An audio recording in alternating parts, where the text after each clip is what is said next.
Hey MTWichita family, I'm Danae Jimenez. I have been with the company since 2015. I am the hair and makeup designer for MTWichita, and I've had the great joy of designing over the last couple of years. And today we're going to talk about wig prep. Wig prep is the condensing down of hair to fit underneath all of the wigs that you would wear as an actor. This is something that's very useful to know as going into different performing situations. You might have to wear a wig, and everybody does it a little differently. This is one way we found to be super successful. I'm going to show you what pin curls are, what flat wrap is, and kind of explain all of that along the way.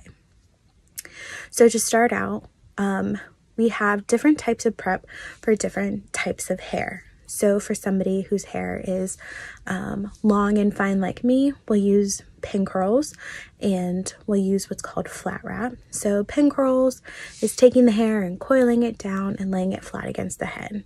Flat wrap is taking sections of hair and going from one side to the other to flatten it against the crown of the head. And then we also use braids and twists for somebody who has textured, tight, curly hair to help condense that down. Something that you'll want to remember when you're prepping your hair is to always have your hair to be as dry as you possibly can. If you prep your hair wet, your hair is going to most likely expand, and while we're condensing it down, we don't want it to overly expand while it's underneath the wig. Also, if your hair is too wet, the moisture from your hair, if it's not dry, can seep into the wig, and then it could have the possibility of damaging the style if it seeps into the moisture seeps into the wig itself. So we do use quite a few human hair wigs, and we have to roller set or use an iron to curl them. So if your hair is straight like mine and a wig is straight like that, and we were to curl it and the water were to get into the curl, it would loosen the curl and then kind of damage the style that it was intended to be in. So these are things that we have to think about when we're prepping our hair and getting our hair ready. So some wigs may have very flat styles in the front, so we'll want to consider that when prepping our hair. Some of them are big and full, some of them are top heavy, so we'll have to think about different ways to help keep our hair secure so that the wigs can stay sturdy on our heads as we wear them. So these are all things that we talk to the actors about when they come in to get their wigs on, or if we know in advance what they're going to be wearing, to kind of give them a heads up saying you'll want to make sure you don't have any pin curls that are too bulky across the top, or you'll make sure you want to have some good kind of structure pin curls at the top, or keep your anchor pins really close to your temples for your quick changes. These are all things that we'll consider as we go into prepping someone's hair.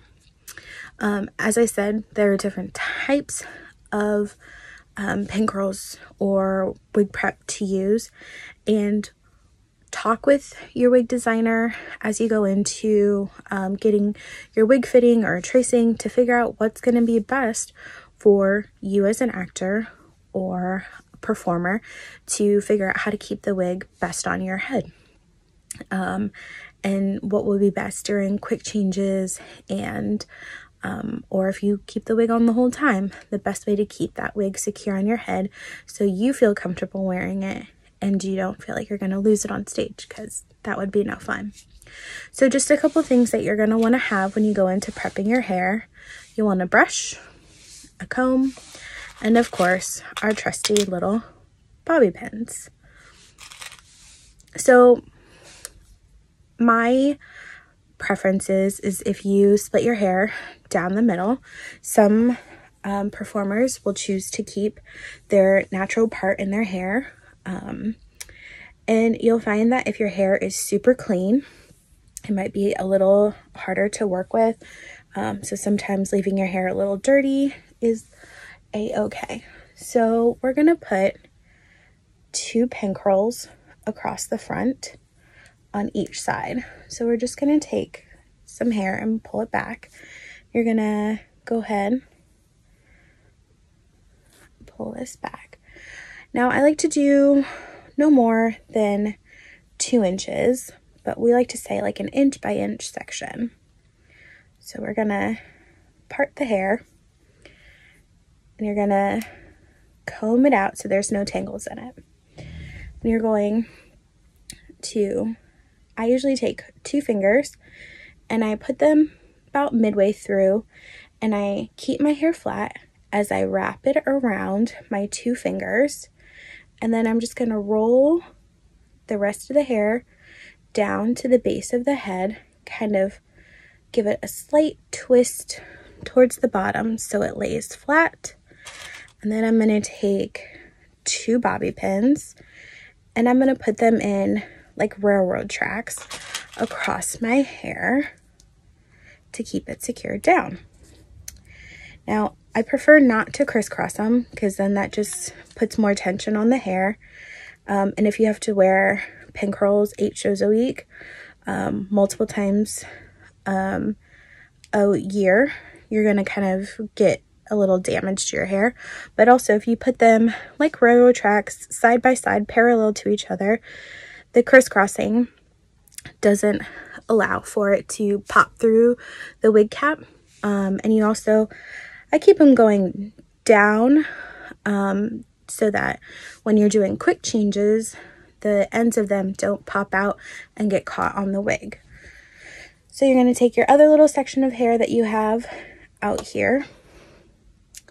You're going to do the same thing.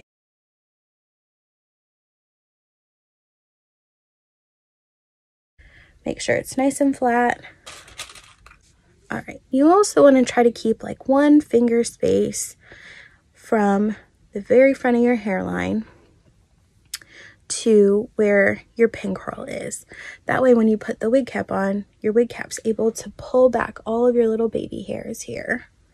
So we'll go ahead and do the other side. You also want to refrain from twisting your hair because that's just going to add more bulk.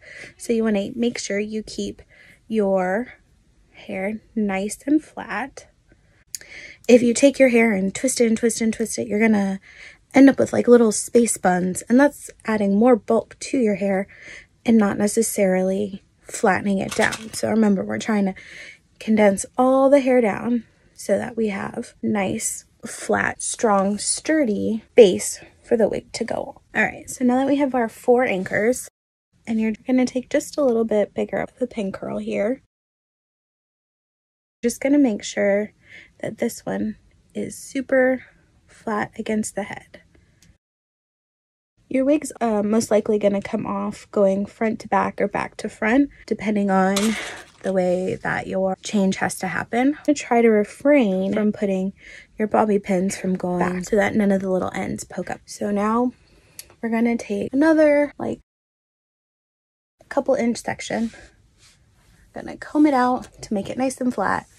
And then we're going to take this and wrap it along the back and across the top so that it's laying next to the pin curl we just made at the top of your head. And you're going to pin that into place. You're going to take a section from the other side, keeping that nice and flat as well, and bringing it up along the other side and laying it down.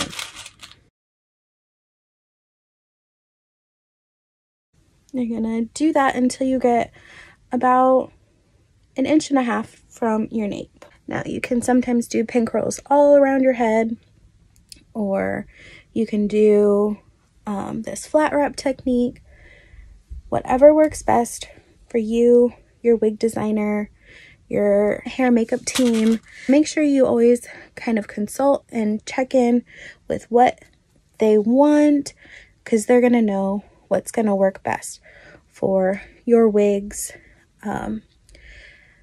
because they're either going to be making it specifically for you, or they know that it's going to fit you a certain way with however they prep your hair the first time. So you want to try to lay them so that as you're adding more hair, the hair is not stacking too high up. You're keeping it down.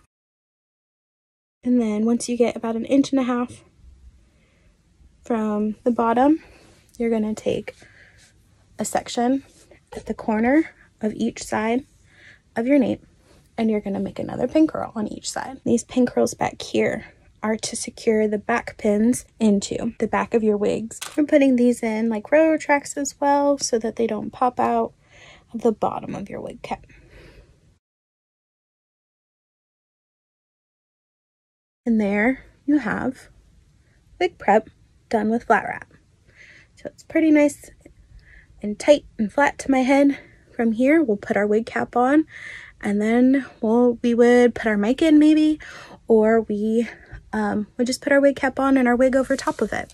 But this is one of the ways that you can prep your hair to wear a wig.